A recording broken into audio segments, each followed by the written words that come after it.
Chapter 1. My sister put my infertility on a giant wedding screen in front of 200 guests, and my father called it a joke. What none of them knew was that I was not the failure they had spent 18 years describing. I was 36, a preservation architect with a career they would have killed to claim a legal document in my bag that could destroy my father's biggest deal, and one text away from burning their perfect family story to the ground. I only came back to Alder Creek because my grandmother was sick, and my father used her like leverage. By the time my sister smiled into that microphone, they thought they had already decided who I was. Then I sent one word: begin. By the time I drove back into Alder Creek, they had already decided who I was going to be that weekend. Not a daughter, not a guest, not even a woman they had not seen in years. A prop. A cautionary tale, something useful. I did not think of it as going home. Home was a word people used for places that held you. Alder Creek had done the opposite. It had swallowed my name whole when I was 18 and spent the next 18 years spitting out a version of me I barely recognized. I lived in Fredericksburg now. I had my own house, a state license with my name on it, a corner office with too much afternoon sun, and a project on my desk that could change the next 10 years of my career. I was a partnered track preservation architect at Holloway Finch Studio, and for the first time in a long time, my life felt built instead of borrowed. Not glamorous, not loud, not the kind of success people in my hometown would know how to admire, but solid, earned, mine. That was the life I was in the middle of when Rosa Martinez called me on a Tuesday night. I was in my kitchen, barefoot, reheating soup I was too tired to want staring at the latest revisions for Mason Mill on my laptop. The old brick textile plant outside Alder Creek had been sitting half-dead for years, and my firm was leading the restoration proposal. If the grant committee approved the next phase, it would become the biggest preservation job I had ever run. My phone lit up with a number I did not know. I almost let it go to voicemail. I am glad I did not. "Ms. Monroe," the woman asked when I picked up her voice, careful in that way people sound when they are stepping into a family they know is damaged. "My name is Rosa Martinez. I am one of the care coordinators at Cedar Ridge Senior Care. I am calling about June Whitaker, my grandmother." The soup kept heating behind me. I turned the stove off without looking at it. "What happened?" I asked. "Nothing immediate," she said quickly. "I do not want to alarm you, but your grandmother is scheduled for hip surgery next week, and her cardiac numbers are not where her doctor would like them to be. She has been asking for you. More than asking, really. She keeps telling us to call you ourselves." I leaned my free hand on the counter. June had been the only person in my family who never required me to make myself smaller so someone else could feel comfortable. She did not need to understand every choice I made. She only ever needed me to be honest. "Then why are you the one calling me?" I asked. "Why not my father?" There was a pause on the line. "Not long, but long enough." "Because your father is listed as the primary financial contact and family decision contact in her file," Rosa said. "We try not to work around family structure unless we have a reason, but your grandmother was very clear. She wanted you called directly. And frankly, I did not want her waiting on the wrong person to do the right thing. It was an honest answer, the kind that made me trust her." Then she lowered her voice and said something that changed the temperature in my kitchen. "I probably should not say this, but I think there is some kind of condition attached. Your father called earlier. He seemed very concerned about whether you were planning to come into town this weekend." This weekend. My sister Piper's wedding. I thanked Rosa, wrote down the surgery date, promised I would come, and ended the call with my stomach gone cold. My father called less than 10 minutes later. He did not ask how I was. He did not ask if I had time to talk. He did not mention that I had not heard his voice in nearly a year. He moved straight to terms exactly the way men like him always do when they believe every relationship in their life is a negotiation they are entitled to win.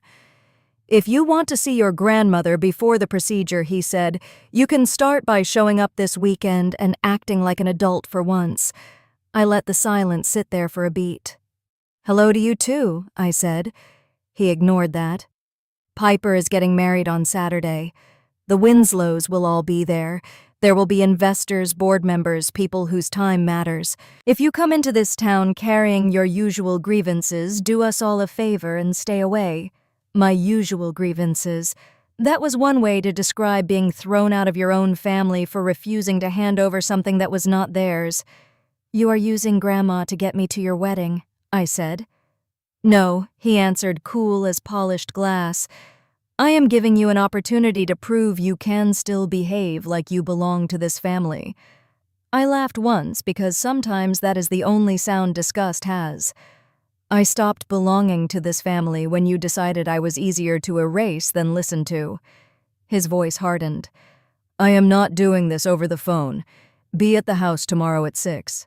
And Tessa, if you are smart, you will understand that Saturday is not the day to reopen old matters. There will be important people there." Important people. I knew better than to ask which ones. He wanted me curious, off balance, stepping into town already reminded of the scale of what I was not. When he hung up, I stayed in the kitchen with my hand still around the phone. The room was small and warm, and mine. My keys sat in a ceramic dish by the door. My laptop glowed over drawings of Mason Mill. The refrigerator hummed. The light over the sink needed replacing. I had built all of it myself, not from money or rescue or forgiveness, from years of work no one in Alder Creek had ever bothered to imagine. But June Whitaker's name still reached somewhere in me untouched by all the architecture I had layered over old damage. I packed after midnight.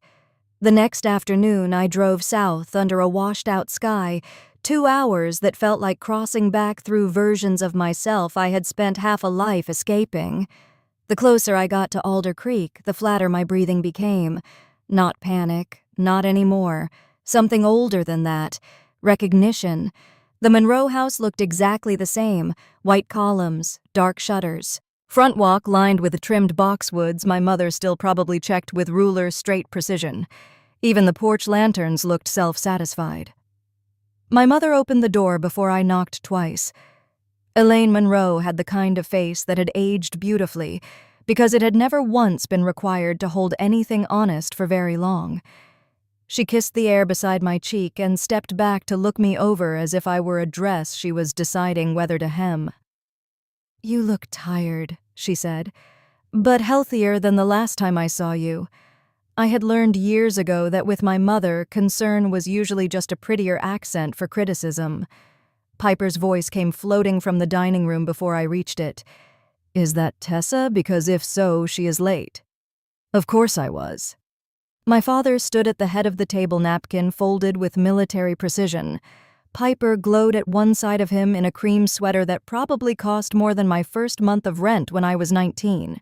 Her engagement ring flashed every time she lifted her wine glass. She looked exactly like the kind of bride Alder Creek loved, polished and bright and born to be looked at. Dinner was roast chicken green beans and the exact sensation of being 15 again. "So my father said, cutting his meat with measured calm, 'How is your little design job?'" I did not correct him. "Fine. Fine," Piper repeated, smiling as if I had made a joke for her. "That sounds stable. I keep telling Bennett you are very private. It is honestly kind of impressive." There it was, the first small sting wrapped in lace. "We are all just hoping for a peaceful weekend," my mother said. "That is all anyone wants." Piper lifted her hand so the ring caught the light. "The Winslows are very traditional. They care a lot about family image, all that." "Not in a shallow way," she added, in case even she could hear the ugliness of what she was saying. "Just in a standards way." My father looked at me then fully. "Do not embarrass us." I almost asked which part of me embarrassed him most now. The degree, the house, the fact that I had survived without asking him for anything. Instead, I took a drink of water and said nothing. That was when my mother disappeared into the hall and came back holding a garment bag. "I thought I would save us all some trouble," she said. "I picked this up for you." She unzipped it and held up a beige dress. Not ugly. That would have been too obvious. Worse. It was aggressively appropriate. High neck, long sleeves, shapeless through the waist. The kind of dress a woman wears when she has been told her body, her presence, and her possibility should all take up less room. "It is elegant," my mother said. "Understated. We do not want anyone distracted from your sister on her wedding day." Piper laughed softly into her glass. I stared at the dress. In any other house it would have been a piece of clothing. In that one, it was a message. Be smaller. Be softer. Be easier to place. My mother mistook my silence for surrender. "I just want everything to go smoothly," she said. "I do not want you misunderstood again. Again. As if being misunderstood had ever been some random weather pattern that happened to me, not a story they had fed this town for years." Dinner limped on after that.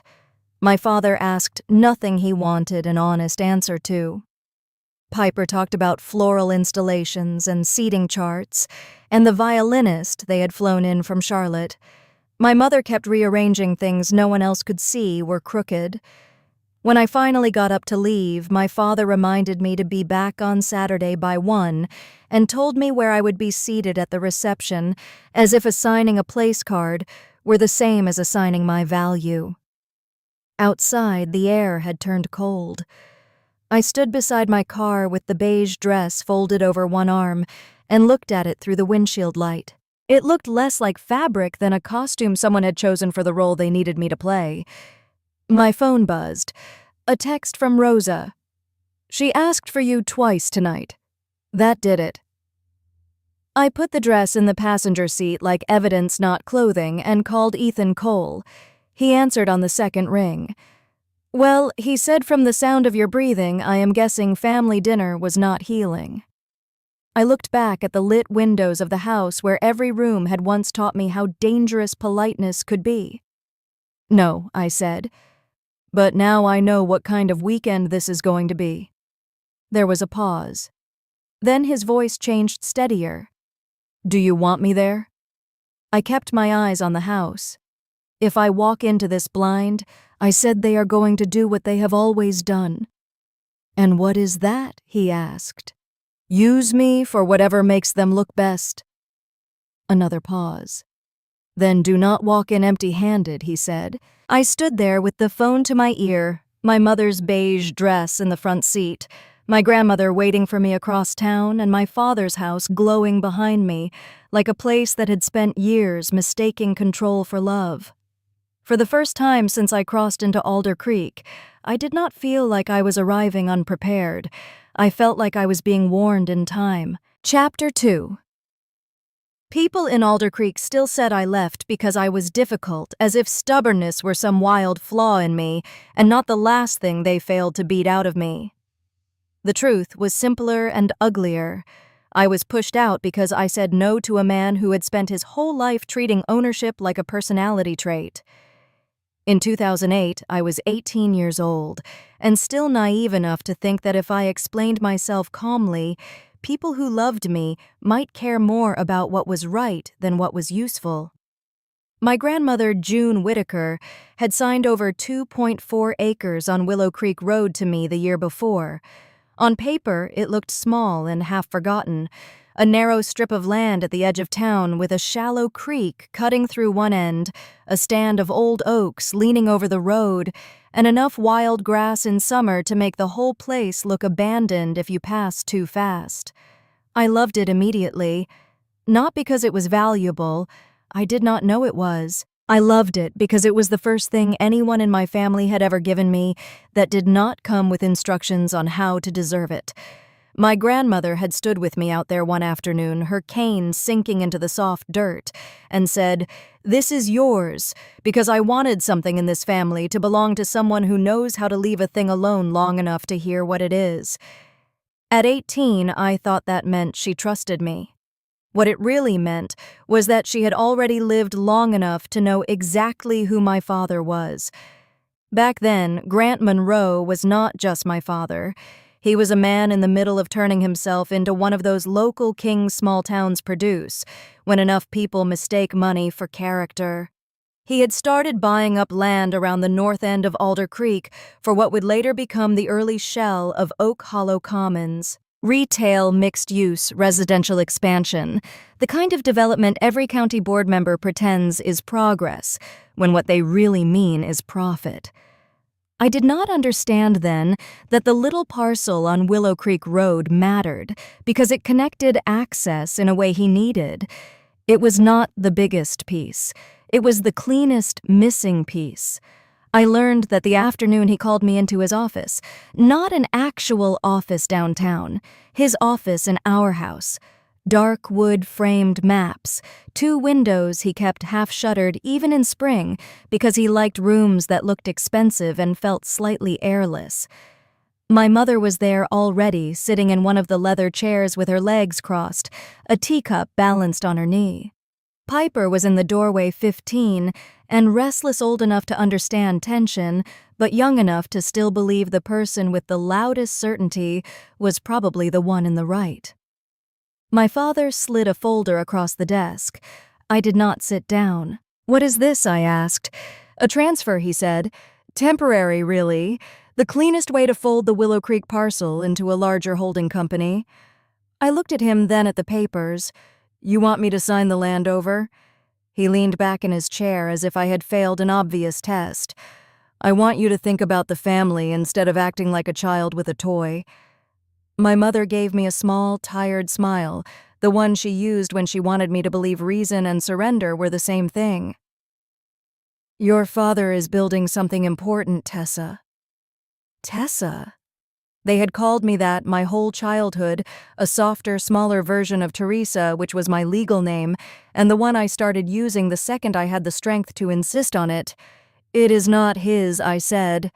"Grandma gave it to me." My father did not raise his voice. He rarely had to. "It is all the same family," he said. "Unless you are making a point of pretending otherwise." I flipped through the papers without really reading. Even then I knew enough to understand permanent transfer when I saw it. "No," I said. My mother set her teacup down too carefully.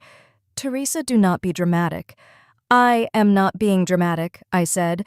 "I am saying no." Piper shifted in the doorway. "Dad is trying to do something good for everyone. Something good for everyone," I repeated.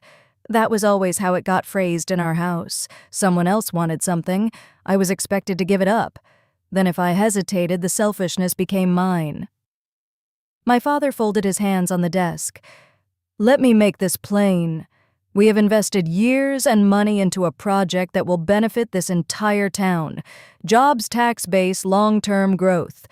And you are standing in the way over scrubland and sentiment." "It is not sentiment if it is legally mine," I said. That was the wrong sentence. He went very still. My father did not yell when he was most dangerous. He became quieter. "You are 18 years old," he said. "Everything you have has come through this family. Your schooling, your car, this roof over your head. If you want to start drawing legal lines, understand that legal lines go both ways." I knew what he meant before he said it. If you insist on behaving independently, then you can finance that independence yourself. My mother finally spoke gently, almost kindly. "Just sign it, sweetheart. You do not need this land. Your father knows what to do with it." There was a pen on the desk beside the transfer papers.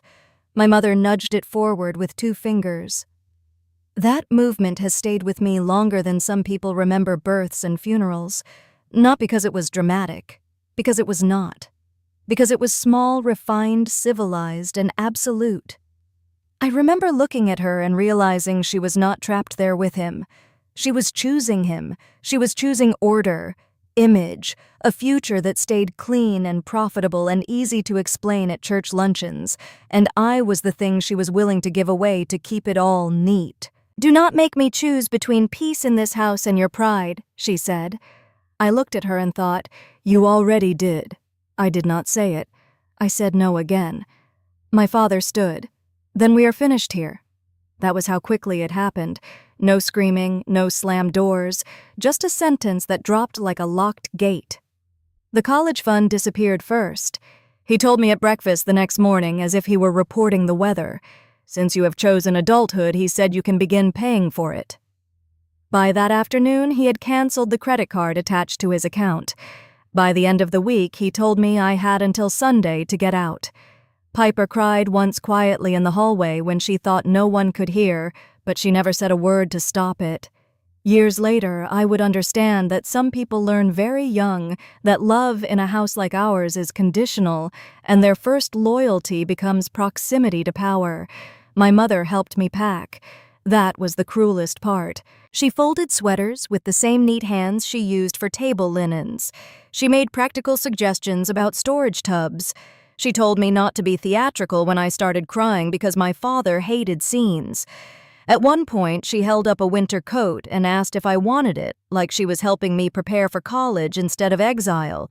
I said, "How can you do this?" She kept folding. "Because one day you will understand that families have to think beyond one person's feelings."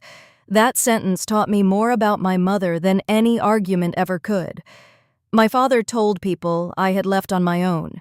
He said I was unstable, ungrateful, unwilling to follow through on school, too proud to accept guidance. In a town like Alder Creek, nobody needed much more than that. People already prefer stories where daughters fail, because then fathers never have to answer hard questions. I slept in my car for 11 nights behind a closed-down garden center off Route 17. I had $61 in checking 2 bags of clothes, a cheap phone charger that only worked if I held it a certain way, and a body that had not yet learned how fear can sit under your skin like a second pulse. I worked nights at a gas station, then mornings at a diner. I got my GED because I did not have the luxury of caring what shape the road took anymore, only whether it moved forward. Community college came next, then transfers, then student aid paperwork, thick enough to make my eyes blur. I remember one night in Richmond standing outside an architecture studio after my shift, still smelling like fryer grease, looking through the front glass at a drafting table lit from above. There were models on shelves and rolls of trace paper, and a woman inside arguing over a section drawing like it mattered to the fate of civilization. I stood there for 5 straight minutes thinking, people like me do not get invited into rooms like that. Then I went in anyway. The first time I married a man who reminded me of my father, I did not understand that was what I was doing. Logan Pierce was polished in all the ways my father respected. Confident, structured, good with numbers. The kind of man who always sounded in control even when he was being cruel. At first, it felt like safety. A man with plans, opinions, certainty. Then certainty became supervision. Supervision became criticism. Criticism became control, dressed up as concern. What time did you leave work? Why do you need your own checking account? Why are you always so defensive? By the time I left him, I was 29 and furious at myself for needing so long to recognize a cage when I had been raised in one. A year later, a doctor told me I was unlikely to carry a pregnancy. She said it gently with the trained softness of someone who had said it many times before. I nodded like a woman absorbing information. Then I got in my car and gripped the steering wheel until my palms hurt. I did not tell my family, not because I thought they would be kind, because I knew exactly how unkind they could be with anything that made another person tender. I built my life anyway, maybe because of that. I got licensed. I stayed in preservation because there was something almost holy to me about saving structures. People overlooked stabilizing what time and arrogance tried to ruin, proving that age and damage were not the same thing as worthlessness. I learned how to read masonry, failure, timber rot grant, language donor politics, and the exact kind of smile men use when they think a woman in a meeting is there to take notes instead of make decisions. I bought a house. I painted the kitchen myself. I planted rosemary by the back step. I became the sort of woman my family would never have recognized if success did not arrive in the exact packaging they respected. Then this week happened. 2 days after the dinner at my parents' house, Rosa texted that my grandmother was having a better morning and could probably manage a short visit if I came before lunch. I drove to Cedar Ridge with my heart thudding in a way it had no right to at my age. June Whittaker looked smaller than I remembered, but not diminished. There are people whose bodies lose volume and whose presence somehow does the opposite. She was one of those people. Her silver hair was pinned back. Her cardigan hung off one shoulder. Her eyes were still the sharp gray that had seen through my family before I was old enough to understand what she was seeing. "There you are," she said when I stepped in. "I was beginning to think they had hidden you in a closet." I laughed and then almost cried. I sat beside her bed and took her hand. It felt dry and papery and steady. "You should not have had to ask for me twice," I said. "No," she said. "I should not have. But your father has always confused access with authority." Then she nodded toward the tote bag hanging on the side of her chair. Inside. Front pocket. I reached in and found a large envelope. Inside it was a photocopy of the original deed notarized county, stamped every inch of it painfully real. I looked up at her. "He never got it," she said. "Not legally. He has been talking around that land for years, but talking is not owning." There were more papers behind it. Old county maps, parcel references, notes in my grandmother's tight slanted handwriting. "I kept records," she said, "because I know my son, and because one day I suspected you might need to stop defending your memory and start defending facts." I stared down at the papers in my lap. "This is not just about me," I said quietly. "No," she said. "It has not been about just you for a very long time." That was the moment the shape of it changed. My father had not just thrown me away because I would not obey him. He had spent years building parts of his authority on the assumption that the truth would stay isolated inside family shame, where no one respectable ever went digging. Rosa tapped lightly on the half-open door to let me know my time was almost up.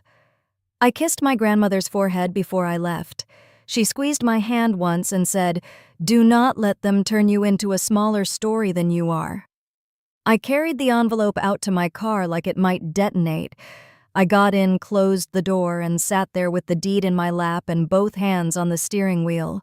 Until that moment, the damage had always felt personal.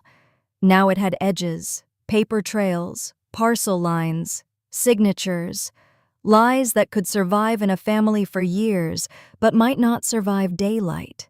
And for the first time since I drove back into Alder Creek, I understood that what my father feared was not my anger. It was my memory backed by documents. Chapter 3. Public humiliations do not begin when the screen lights up. They begin earlier in private while people are still deciding what version of you they are going to believe. By Thursday morning, my father had already started laying the track. He sent me a text at 8:12, the kind of message that pretends to be practical while quietly trying to shrink a person back down to a manageable size. "You will be seated at table 14. Do not approach the Winslows unless spoken to. Do not discuss your divorce, your health, or your personal history. If anyone asks about work, keep it simple. No dramatics. This weekend is not about you." I read it twice then, once more, because the cruelty of people like my father was never in the volume. It was in the confidence. He had not only decided what I was allowed to say, he had decided what version of me would be presented to everyone in that room. I typed back only one line. Noted. It was a lie. Nothing about it was noted. Everything about it was archived.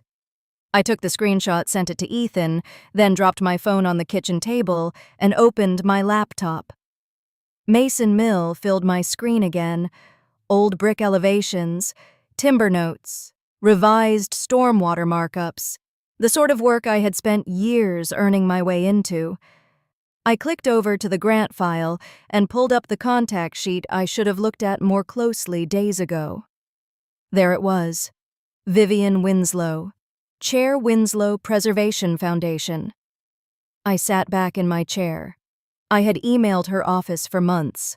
I had submitted the revised proposal under T. Monroe Vale, the name I used professionally because at some point in my late 20s, I had learned how useful initials could be when I wanted my work judged before my history. We had even been on a short video call once, maybe 10 minutes cameras on, just long enough to discuss scope priorities and the donor board schedule. She had been gracious, precise, impossible to charm by accident. I remembered that now. I had just never connected Vivian Winslow of the Foundation with Vivian Winslow of Piper's wedding weekend. I stared at the screen until the implications arranged themselves. If she recognized me on Saturday, it would not just embarrass my family. It would collapse the version of me they had already been circulating. My phone rang before I could decide whether that was a good thing. Caleb Morris. He was one of the senior principals at Holloway Finch, and one of the few men I had ever worked for who understood the difference between mentorship and surveillance. I answered on the second ring. "Tell me you are not buried in red lines already," he said. "Only emotionally." He laughed once. "Good. We need your revised speaking points before Monday. Winslow Foundation wants a tighter argument on community access and adaptive reuse." I looked back at Vivian Winslow's name on the screen. "Monday is still on?" I asked. "As far as I know." "Why?" I chose my words carefully. "I am in Alder Creek for a family thing. The Foundation's name came up in a context I was not expecting." There was a pause. "Do I need to worry?" he asked. That was the real question, and I appreciated him for asking it plainly. "I do not know yet." Caleb exhaled softly. "Teresa, your work is excellent. That part is not fragile. But small-town money people can make very stupid decisions when they feel publicly uncomfortable. Just keep your head all right." "I always do." "I know," he said. "That is why I gave you the project." After we hung up, I sat there for a minute, with both hands around a coffee mug gone cold. That was the part nobody from Alder Creek would ever understand. My life was not some private little act of recovery I could keep sealed away from consequence. If this weekend went wrong, it would not only wound me, it could spill into the one part of my world I had built without them. At noon, Ethan came by my hotel. He was carrying 2 coffees and a laptop bag, and he had the same look on his face he always wore when he had already thought 3 moves ahead, but was waiting to see whether I was ready to hear them. He set 1 coffee in front of me. "You look like somebody just told you your family is still awful." "They are nothing if not consistent." He pulled up a chair, and I turned my laptop toward him. He scanned the text from my father first, then the Foundation contact sheet, then looked up. "Well," he said, "that is extremely inconvenient in a way that feels almost theatrical. I do not know if she would recognize me." "Would you recognize her?" "Yes." "Then there is your answer." He leaned back. "So," he said, "what exactly do you think they are planning?" I thought about Piper's smile at dinner, the beige dress in the garment bag, the way my father had used the phrase "no dramatics," as if it were less warning than instruction. "Something public," I said. "Something dressed up as a joke." Ethan nodded once. "Then we prepare for something public." That was why I trusted him. He did not waste time trying to talk me into grace. He did not tell me to be the bigger person. He knew that people only say things like that when the larger person is also expected to absorb the damage. He opened his laptop. "I talked to the reception coordinator this morning," he said. "They are bringing in a local AV tech, but the venue still uses a standard input rack. If they are running a slideshow from a ballroom laptop, there are only so many ways that setup goes. I am not saying I can hijack NASA. I am saying if there is an active media queue and I am near the booth, I can probably switch the source for a few minutes. A few minutes is all I would need." "I know." We sat in silence for a moment. Then he asked the question that mattered. "What do you want those few minutes to do?" "Not ruin Piper's wedding," Not humiliate them back with the same kind of cruelty, not turn into the woman my father had already introduced to the room before I got there.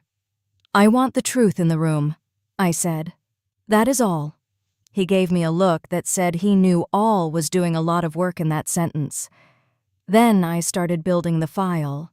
I pulled up an old photo from my college graduation. I looked thinner than I remembered, and more tired, but I was standing upright in a cap and gown with my diploma in one hand and nobody from my family anywhere in frame. Then my license. Then a site photo from Mason Mill hard hat, on roll of plans under my arm, a mason beside me pointing at a deteriorated lintel, while I smiled into the sun like somebody who belonged exactly where she was. Then the Regional Preservation Award from 2 years ago. Then the settlement statement for my house. Then the parcel map for Willow Creek Road, clean and county stamped. Every file I dragged into that deck felt like lifting a stone off my own chest, not because I needed proof of who I was, because I had spent years living with people who required proof before they would stop lying. Ethan watched me work without interrupting much. At one point he said, "Do not overbuild it." I know. 3 minutes, maybe 4 if I am lucky. Short beats, hard facts. Noted. And no revenge montage. That made me smile despite myself. I was not planning to set anything to music. Good, because if you pick Celine Dion, I am leaving. By late afternoon, I had a clean deck. Spare, sharp, no insults, no editorial paragraphs, just enough truth to make laughter impossible. I should have felt better. Instead, I felt like I was standing on the edge of something that could either save me or strip me bare in front of the wrong people. That evening, the second proof arrived. Piper added me to a family group chat I had not been in before. Mother, Father, Piper, me. No explanation, just a file attachment and a message from Piper that said sneak peek for Saturday. Try not to be too sensitive. It is all in fun. I opened it. There I was.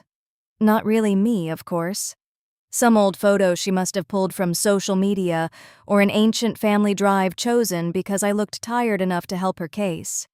The slide beneath it said, high school dropout. The next one said divorced. Then broke. Then alone. Then the one that made my stomach turn so hard I had to put the phone down for a second. Infertile. I had not told them. Not directly. Which meant one of two things. Either my mother had found out through the same invasive channels she always used when information was denied to her, or Logan had said something years ago and it had settled into family storage until someone found the ugliest possible use for it. Piper sent another message. "We are going to die laughing at this on Saturday." My mother responded almost immediately.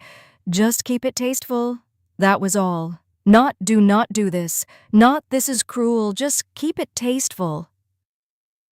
My father said nothing at all, and somehow that silence was worse than Piper's glee. It was approval without fingerprints.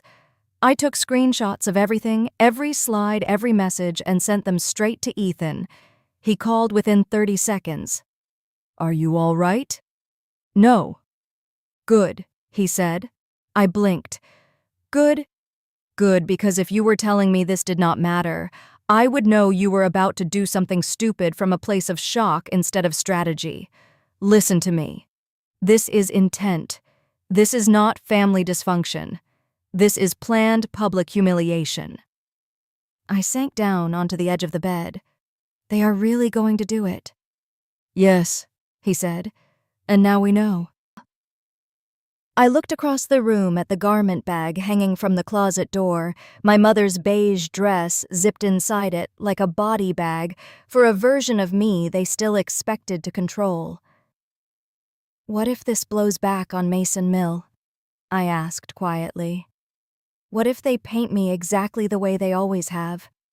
Unstable, bitter, impossible." Ethan did not answer right away. Then he said, "If telling the truth costs somebody a position, maybe the position was sitting on a lie to begin with." I let that sit in the room between us. Not because it made me fearless, because it made me honest. The risk was real, the grant was real, my work was real. Everything I had built could, in theory, be touched by what happened Saturday night. But there was another truth sitting across from all of that. If I let them put those slides up and said nothing, I would be helping them write me back into the role they had chosen when I was 18. The failed daughter, the unstable one, the woman who could be used as a cautionary joke to make everyone else feel safer about their own place in the family. I was not willing to do that. Later, after I hung up with Ethan, I unzipped the garment bag and took out the beige dress. I held it up in front of the mirror. It did exactly what my mother had intended. Softened my outline, erased my waist, drained the color from my skin, made me look like somebody who had already agreed to disappear. I put it back. Then I opened my suitcase and took out the navy dress I had packed almost as an act of private defiance. It was simple, clean, fitted through the middle, not loud, not flashy, just undeniably mine. I hung it on the bathroom door. Then I went back to the desk, opened the slideshow one more time, and clicked through every slide in order. Graduation, license, job site, award, home, parcel map, truth. When I finally shut the laptop, the room was quiet except for the hum of the air conditioner and the muffled sound of traffic outside on Main Street. For the first time all week, the fear in me changed shape. It was still there, but it was no longer the fear of being blindsided. It was the fear that comes right before you decide you would rather be seen clearly than handled quietly. Chapter 4. The church looked exactly the way places like that always do when a family wants God and money in the same room. White clapboard walls, soft flower arrangements, brass polished until it reflected candlelight like virtue. Women in pastel dresses and men in navy suits, all of them smiling with that particular small-town ease that says they know how to perform belonging even when they have no idea what is true. I arrived 10 minutes early and sat in the back pew. No one asked me to move. No one welcomed me either. That was my family at their best. They did not always throw you out. Sometimes they just arranged the room so completely around your absence that your presence felt like a social error. Piper floated down the aisle in lace and hand-stitched sweetness, one hand on our uncle's arm, chin, lifted expression radiant in the way women look when they have been praised their whole lives for being exactly what everyone wanted them to be. She looked beautiful. I could admit that. Beauty had never been her problem. Mercy was. My mother cried at all the correct moments. My father stood with his jaw set in a way that probably read as emotional restraint to everyone who did not know him. To me, it looked like control. Everything with him came back to control. Bennett Winslow waited at the altar in a tailored black tuxedo, handsome and slightly pale, like a man who had begun to suspect there were parts of his own wedding he had not actually been invited to understand. His mother, Vivian Winslow, sat near the front in a slate blue suit spine, straight eyes clear, nothing soft or gullible about her. She did not waste expressions. Even from the back, I could feel that. The ceremony itself passed in a blur of scripture vows and music. I barely heard any of it. I was too aware of the fact that my family had not looked at me once. By the time everyone drove over to the reception at Oak Ridge Hunt Club, the afternoon light had gone gold at the edges. Valet boys in white shirts jogged between rows of polished cars. Servers in black carried trays of champagne. The ballroom doors stood open on a room full of cream linens, soft uplighting, and enough money to make cruelty look curated. A girl with a seating chart smiled at me without recognition. "Table 14, Ms. Monroe." Of course it was. Table 14 was near the service doors, close enough to the kitchen pass that I could hear silverware bins sliding and someone behind the wall saying they needed more butter plates. It was the farthest occupied table from the dance floor, from the sweetheart table, from the projector screen, from everything that was supposed to matter. I sat down and set my clutch on the table. There were 3 empty seats, one elderly couple I vaguely recognized from church years ago, and a centerpiece so tall I could not have joined the conversation even if I wanted to. My father had kept his promise. I pulled out my phone and sent Ethan one message. In place. He replied almost instantly. I am by the booth. I locked my screen and looked up as Piper and Bennett entered to applause. She was glowing again, hand in hand with the man she had built a whole future around, and for a brief, irrational second, I wondered what it might have cost her to simply leave me alone. Then she took the microphone.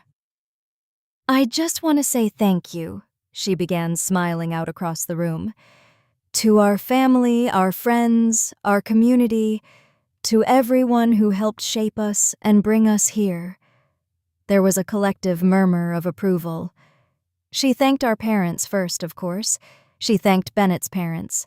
She thanked the planner, the florist, her college roommates, and then with perfect timing she tilted her head and glanced toward the outer tables. And my sister Teresa, who has always taken her own path.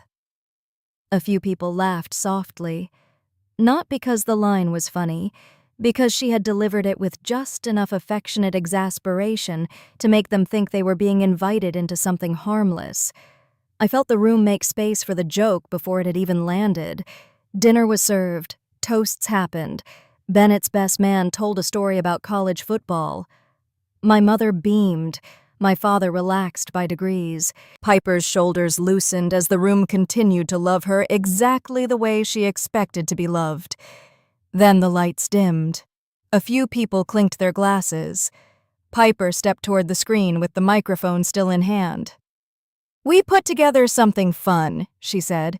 Just a little walk through memory lane. The first slides were what I expected.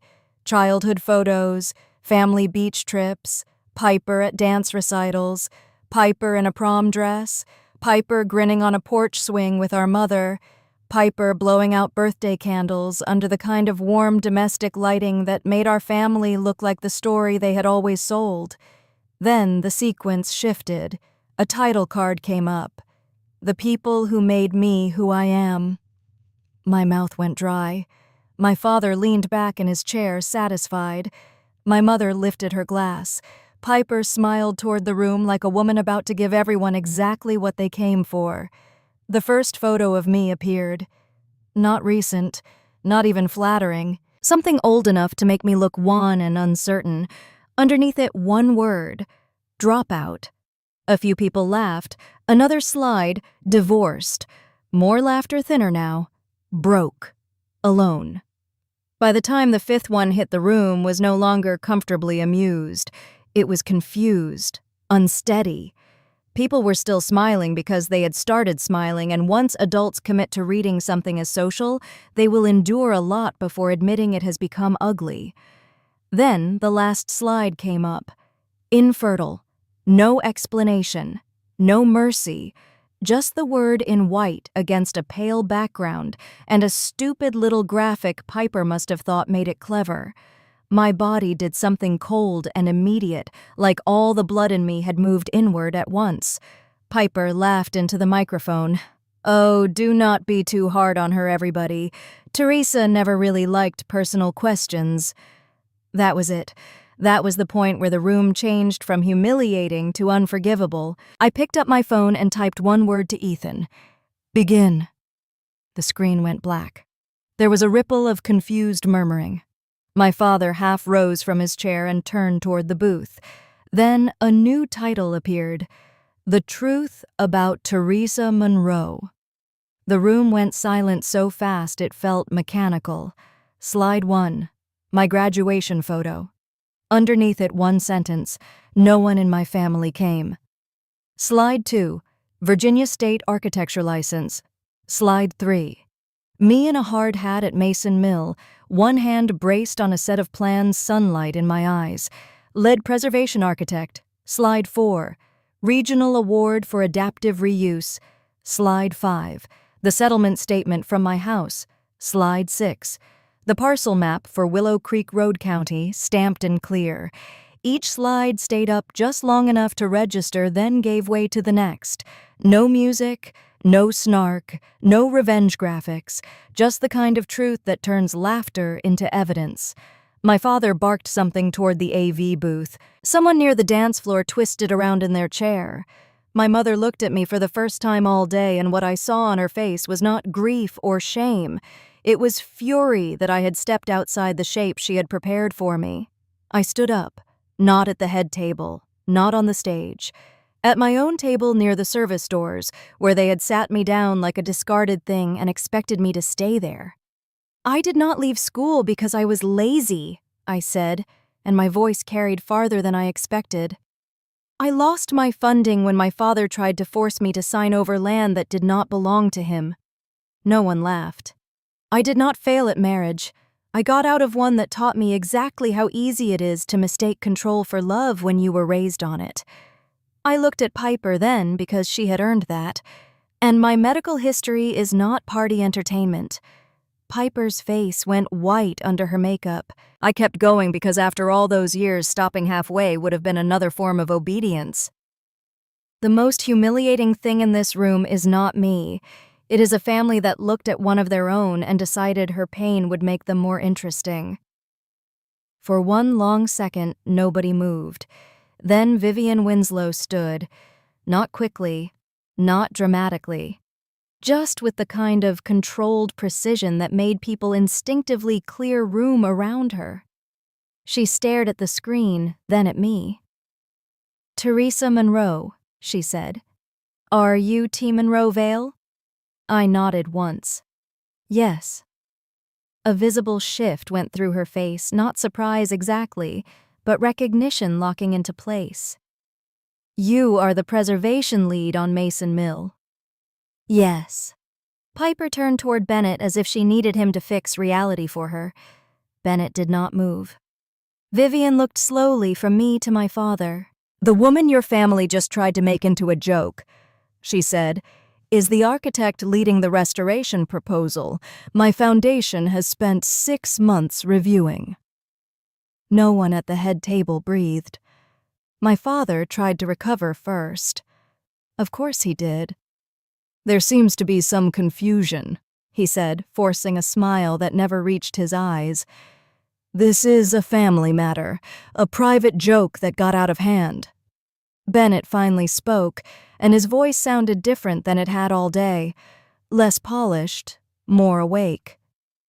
"You told me she was unstable," he said to Piper. The microphone was still in her hand. Everyone heard him. Piper stared at him. "Bennett, not now." "You told me she was jealous of you. You said she had a habit of making scenes because she could not stand not being the center of attention." Piper's eyes flashed. "Are you seriously doing this here? I almost laughed at the hypocrisy of that." She turned suddenly toward the room, tears rising right on cue. "This is my wedding," she said, voice breaking. "This is exactly what she does. She waits for the worst possible moment and makes everything about herself." And for one dangerous second, I felt the room tilt. Not much. Just enough to remind me how quickly people will defend a bride if you hand them a script they understand. Vivian Winslow did not even raise her voice. "Which part," she asked, "was the joke?" That stopped it. Not because she shouted, because she did not. Because she made everyone in the room look directly at what had been done and name it honestly if they dared. My father saw the room slipping and made one last move toward his own territory. "This has nothing to do with our business arrangements," he said sharply. "I will not have Oak Hollow discussed in a ballroom." Vivian's head turned toward him. "Our business arrangement," she said, "was presented to us as if all necessary parcels for Phase 2 had been secured." That was the opening. I reached into my clutch and took out the folded copy of the deed. My hands were steady now. "The Willow Creek parcel is still in my name," I said. "It has never belonged to Monroe Development Group. If anyone represented otherwise, they were not telling the truth." I walked it forward, not theatrically, just enough to hand it to Vivian. Bennett stepped closer and glanced down at the county stamp and parcel number. My father looked like a man realizing too late that the room he had curated was no longer his. Vivian read just enough to understand what she was holding. Then she folded the paper once and looked at my father with an expression so clean of emotion it was worse than anger. Then all discussions regarding Oak Hollow are suspended pending legal review. That was the sound of something real breaking. Not glass, not a scream. Status. Around the room, chairs shifted. Somebody at one of the middle tables muttered, "Oh my God." A server froze with a tray in her hands. My mother's mouth parted, then closed again because, for once, there was no civilized sentence available to her. An older woman near the dance floor stood up. Janice Bell, one of my grandmother's old church friends. I had not noticed her until then.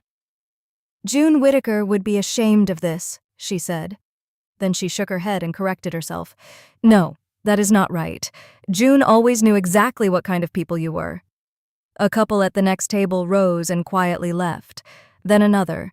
No grand exodus, just the small, devastating beginning of social withdrawal, the kind that matters in places like Alder Creek more than any shouting ever could. Piper was still standing at the head table in white satin and gathering panic, no longer the adored center of the room, but a woman holding a microphone that had turned useless in her hand. My father did not look at me. He was staring at the deed in Vivian Winslow's hand, like he could will paper back into silence. My mother finally found her voice. "Teresa," she said low and furious, "sit down." I looked at her and felt, maybe for the first time in my life, nothing resembling obedience. "No," I said. That single word seemed to travel farther than all the others. I did not need to add anything after that. The room had what it needed. The truth was not elegant, but it was finally visible, and once visible, things are much harder to force back into the dark. I picked up my clutch, turned away from table 14, and walked out of the ballroom while the version of me they had spent years polishing into gossip came apart behind me in real time. Chapter 5. The night air outside Oak Ridge Hunt Club felt colder than it should have for early September, or maybe that was just what adrenaline does when it finally runs out of places to hide. Ethan was standing near the side entrance with his jacket folded over one arm, looking less like a rescuer than a man who had simply stayed where he said he would stay. When he saw me, he did not ask whether I was okay. He just said, "Do you need to leave right now, or do you need a minute first?" I let out a breath I had been holding for what felt like half my life. "A minute," I said. He nodded and handed me a bottle of water from the pocket of his car door. I leaned against the passenger side and drank half of it without tasting it. Through the ballroom windows, I could still see movement, people standing instead of sitting bodies turned toward each other in the posture of fresh scandal. The room I had left behind was still trying to decide what story it would tell about itself now that the old one had broken. My phone buzzed in my hand. It was Rosa. June heard most of it through Janice Bell on speaker. "She said to tell you that you are finally standing where they cannot bend you." I looked down at the message until the letters blurred for a second. That was the first moment all night that felt like relief. Not victory. Relief. Because I had not done all of that to win. I had done it because I could not survive another year of being arranged into their version of me. Ethan watched my face. "Good news," he said. I nodded. "My grandmother." He smiled once. "Then it was worth it." I looked back at the ballroom. "Ask me again in a week." He opened my car door for me, then paused. For what it is worth, nobody in there looked confused at the end. They looked caught. That helped more than it should have. The first fallout came quietly, which is how things really happen in towns like Alder Creek. Nobody declared anything. Nobody made speeches. People just started making small choices that added up to social gravity shifting under my parents' feet. By Monday, 2 women who had chaired fall gala committees with my mother for years had suddenly moved a planning lunch to another house and forgot to mention it to her. By Wednesday, the owner of the flower shop, who used to fall over herself to save peonies for Piper, was speaking to my mother with that careful, polite distance people use when they no longer want to be seen as allied. By Sunday, church greetings had changed. No one was rude. Rudeness would have been easier. They were simply less warm, less automatic, less willing to laugh the way they once had when my father said anything and expected the room to move with him. Alder Creek had not stopped loving reputation. It had just started asking whether my father's was built on paper walls. The business damage came next. Winslow Preservation Foundation formally suspended all discussion related to Oak Hollow Phase 2 pending review of parcel control and acquisition disclosures. That sentence alone did more damage to my father than public humiliation ever could have. He could handle people disliking him. He could not handle institutions questioning his paperwork. A week later, one of the secondary investors pulled out of an exploratory funding round. Not the biggest one, not enough to kill the project outright, just enough to send the message that people with money had started paying attention in a different way. Grant Monroe still had an office. He still had assistants. He still had men in sport coats willing to take his calls. But for the first time in my memory, he no longer sounded like the loudest truth in the room. Documents were. Bennett moved out 3 days after the wedding. I only knew because Piper called me furious and humiliated and still somehow convinced she was the injured party. He did not leave forever, at least not then. He took a furnished corporate apartment over the bank building downtown and told her he needed space to think. The real fracture was not that he was angry, it was that he had seen the machinery. Once a person sees the machinery, it gets harder to ask them to admire the performance. My father called me the following Thursday at 9 in the morning. I was in a site trailer at Mason Mill standing over samples of reclaimed flooring with a contractor when my phone lit up with his name. I stared at it until the contractor glanced at me and tactfully stepped outside. Then I answered. What? Not hello, not good morning. Just what? His tone was clipped and businesslike, which somehow made it worse. I would like to resolve the Willow Creek parcel without further spectacle. I almost laughed. Spectacle? I repeated. That is what you are calling it. I am calling it unnecessary public damage. To whom? He ignored that, too. I am prepared to make a fair offer. Current market valuation plus an additional premium for timing and access. There it was. Not regret, not apology, a transaction. Even now, after all of it, he still believed the cleanest path out of consequence was to buy his way back to comfort. You really do not hear yourself, do you? I said. I am trying to handle this like 2 adults. No, I said. You are trying to handle me like a problem you can pay to disappear. His voice sharpened. You are being emotional. And you are being consistent. Silence. Then he said, Name your number.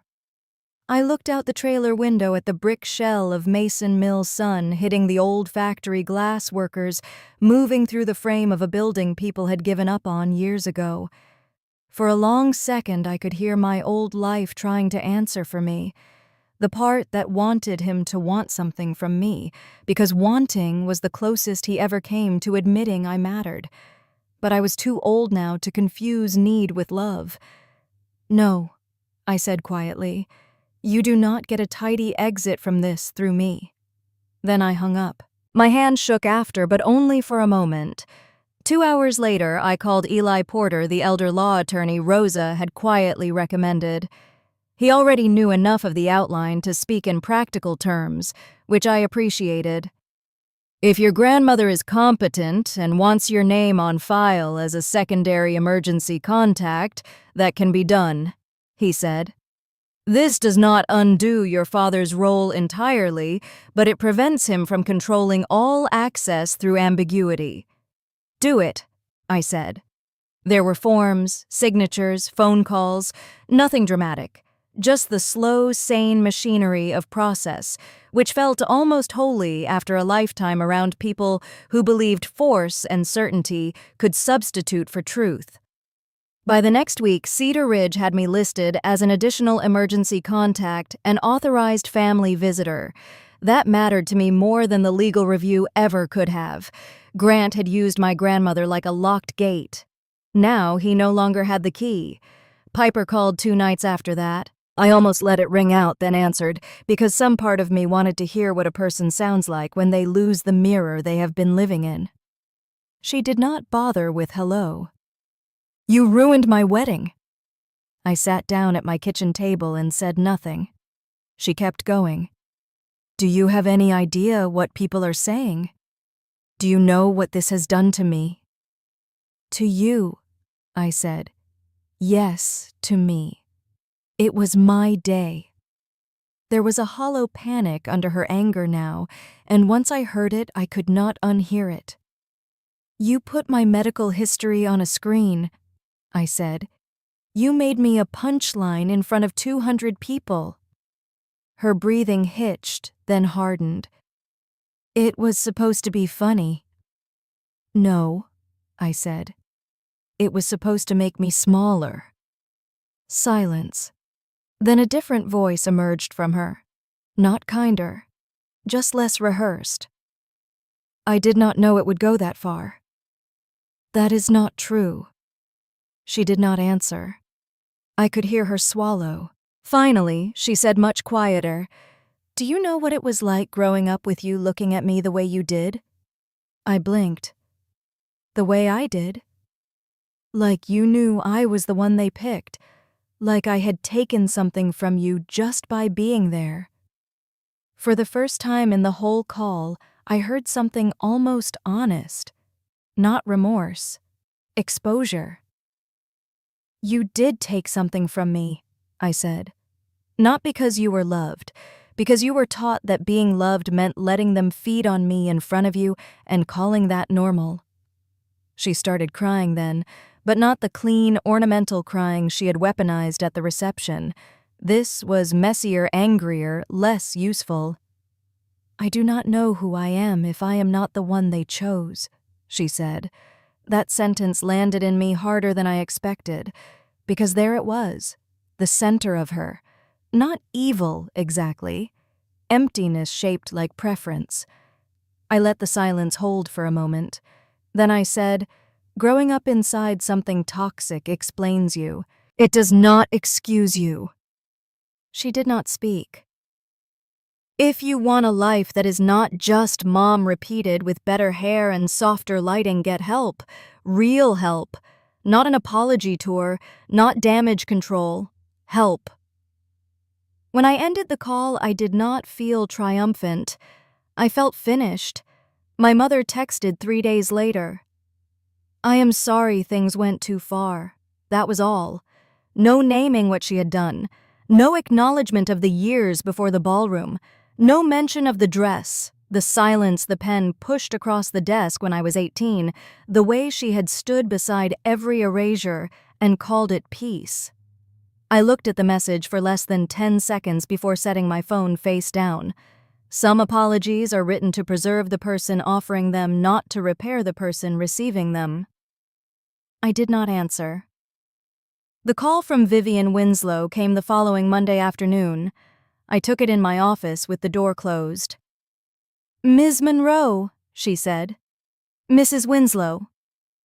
I wanted to speak to you directly. The events of last weekend do not alter my assessment of your work. I sat very still.